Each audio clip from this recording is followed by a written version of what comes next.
Hey, Peter, thanks for joining me. Hey, good to see you again, Steve.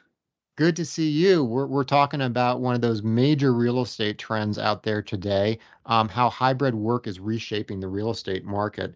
I'm going to be referring here to a recent McKinsey study, and that found that hybrid work is here to stay post-COVID. And as a result, office attendance has stabilized at about 30% below pre-pandemic norms. We're seeing up to 7% of the people in urban cores have left for good. Hybrid work seems to have contributed significantly to that out migration. In a survey among respondents who moved after March 2020, 20% said that their move was possible only because they could now work from home more frequently. Suburbs have benefited with stronger growth in urban cores. We've talked a lot about this. Urban cores where population growth was smallest in relation to their suburbs tended to be those with expensive homes, high office density, a high share of workers in the knowledge economy, and limited retail presence. Some of the same characteristics that shaped office attendance. We've talked a lot about this. I think this McKinsey study is just simply backing up stuff we've already seen and been talking about. I know you're not going to push back on this, but why don't you expand on this a little bit and some of your thoughts on it? Well, I don't know if there's much to expand on. It's all about what the worker wants to do and where live, work, and play. And it's no longer in the expensive city with crime. It's in the suburbs where, as a matter of fact, he has freedom from his employer to work from home either all the time or part time. And that has a great appeal, especially to the growing family. Um, and it's hard to change that, once you've got a nice thing going, it's hard to step back into something that wasn't quite as good. So I don't see any change coming. Well, let me give you a few data points just to back up or give some color to exactly the points you've just made.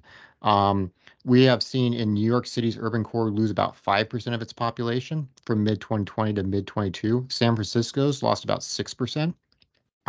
We've seen urban vacancy rates shoot up. Foot traffic near stores in metropolitan areas remains 10 to 20% below pre-pandemic levels. So this isn't a small thing we're talking about. This is a pretty major shift in how people work, live, and play. Yeah. Um, and then I think I think one thing we've talked about is that move to the suburbs. We recently were talking about strip malls benefiting as people are doing more shopping close to home. We've previously talked about the rise of mixed use, people wanting to be able to shop and eat and work in kind of the same environment and the rise of that. We've talked about the Sun Belt doing better, places with, a lot of times a climate people would prefer lower tax bases benefiting from this. But this seems a really wide-ranging trend that just is really kind of reshaping real estate across segments and classes to a great degree. Yeah. Uh, and all of that makes sense to me. It it is less expensive to dine out in a strip mall that has, in many cases, equally good as good a menu as the urban uh, restaurant. So everything is less costly. Housing, commute, it's all less costly, and it's more favorable to the family unit. So reversing that or seeing that change, I don't know. I don't think it's going to happen. The other thing that we didn't quite put our finger on this urban exodus is uh, the the large cities have lost the foreign buyers that they had pre-pandemic, and that has put a dent in the population growth and the real estate markets in those large cities. Um, so that is contributing to the demise of the cities. And as the cities go down the slide, the people who are there want to find a better way, and a healthier way for their families. So this all makes sense to me. Yeah, I agree, and it does come with some caveats also, though. I think this is, and we've talked about this too, in terms of coastal cities, northeastern cities that have kind of embarked on some policies that have really reduced the quality of life. San Francisco is a perfect example. More homeless, more crime. Just a really beautiful city that's now a very dirty city. That's driven people out. There's still though, those, markets we participate in like Miami, Savannah, Charleston. There's still a way to do the city experience in a way that attracts people and attracts businesses. But I think what we're seeing is if you start reducing the quality of life, um, the people with capital leave. And with this remote work trend, it's now very easy for them to leave or relocate. And another thing I would throw out here too, that's not going to go away, is we have relatively tight labor markets. Um, there, there are not just demographically as populations kind of decline a bit, the baby boomers age out or whatnot. It's attracting workers starts becoming more important, giving them the environment, and especially when you're dealing with Right. the high-end workers, the knowledge-based workers. I think it was wasn't it Citadel that left Chicago and for Miami, and, Yeah. and the CEO basically, said it's a problem for me to recruit when, I've got people worried about, crime or getting mugged or whatnot. Well, it's a simple solution. You just move. In Silicon Valley, that's meant, more businesses in the Valley or San Jose versus San Francisco. For the case of Citadel, it meant Miami rather than Chicago. But I do think that's another thing that hybrid work has really caused is just capital businesses are going to put up with less.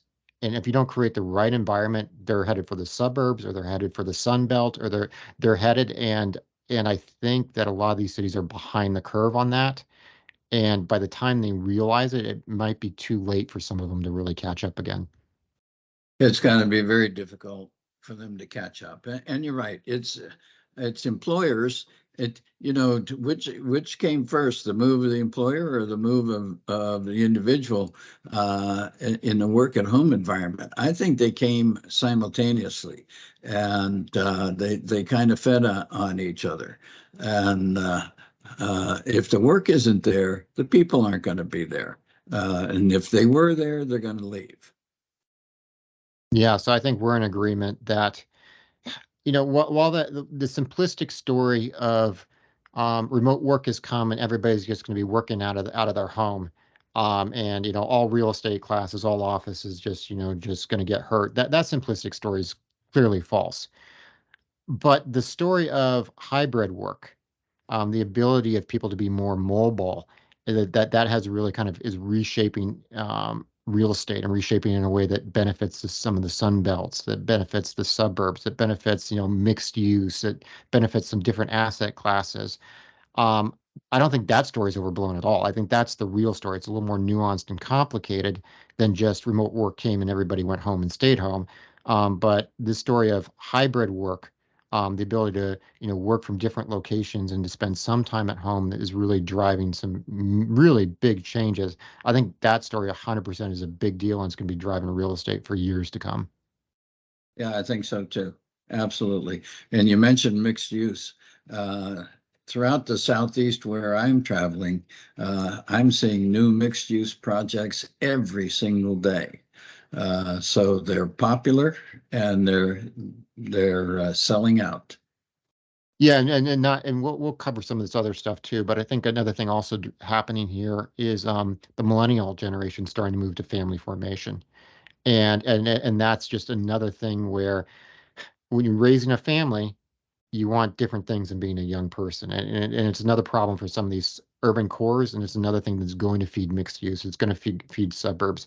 And that some cases is for some of these people too, it's going to drive them maybe they wanted the experience of being in New York City but maybe they decide, at a certain point, I want to raise my family back in Carolina, or I want to raise my family back, that I think you've got a demographic shift here too that's also playing into this. But I think this is hitting so hard in terms of the numbers is because you've got multiple trends kind of all coming together to drive this shift out of some urban cores. Yeah. I think you're right. And in some of these suburban areas, public education is in very good shape. I think in much better shape than some of the inner city educational schools. I agree, and I think that that also drives the employers right in terms of who they want to attract and keep as workers, being in good school districts and all that. So, I think this is just going to be a trend that we keep talking about. It's going to probably be growing, and I appreciate your insights today. Good to talk to you, Steve. Always. Thanks a lot, Peter.